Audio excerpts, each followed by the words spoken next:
Ito na ang latest ng Mixed Topics, mainit na showbiz ganap. Trending online, maingay ngunit masaya si Catherine Bernardo dahil spotted siya ng isang netizen sa Thailand, happy and free kasama si Mayor ng Lucena na si Mark Alcala. Sinasabing soft launch na umano ito ng Catmark. Ngunit marami naman ang nag-react sa nag-trending na mga larawan ni na Catherine at Mark dahil hanggang ngayon ay hindi pa rin makapaniwala ang mga netizens nang makita ang malinaw na larawan ni Catherine at Mark.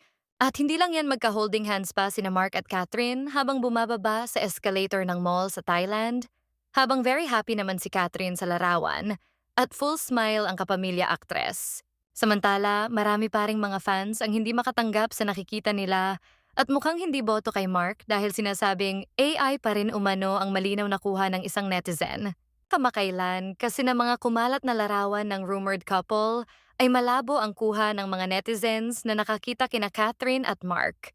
Mga kuha sa mall, kilalang restaurant at marami pang iba. Marami nga ang nalulungkot o dismayado sa nakikita nila online na mga larawan ni Catherine at Mark. Meron naman mga fans na suportado ang desisyon ng aktres. May mga nakaalala pa sa sinabi ni Catherine noon sa isang event na hayaan umano siyang magkamali at matuto. Kung sabagay sa dami ng nagmamahal at humahanga kay Catherine, gusto lang nilang protektahan ang aktres sa pwede umanong maramdaman niya sa piling ni Mark.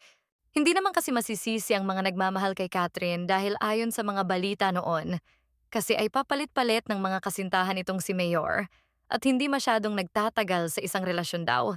Ganun pa man kahit na halo-halo ang mga reactions ng mga netizens, wini-wish pa rin nilang sana ay nasa tamang tao na si Catherine.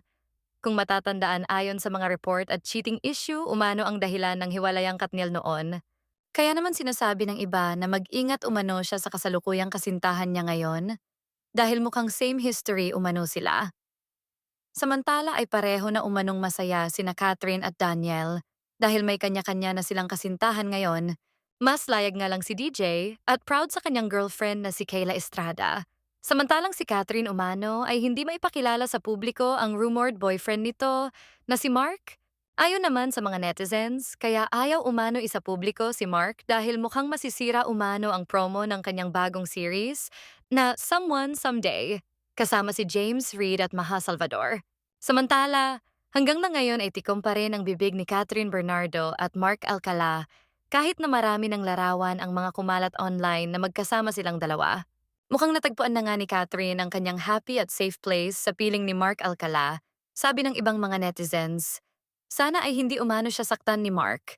Makikita sa mga social media na maraming concern kay Catherine Bernardo simula na mamata ang magkasama sila ni Mark. Pero may mga hinihiling na hayaan na lang silang dalawa dahil mukhang masaya naman umano si Catherine kay Mark. Dahil sa mga kumakalat na pictures at videos daw ay mukhang si Catherine ang klingli at palahawak sa kanilang dalawa.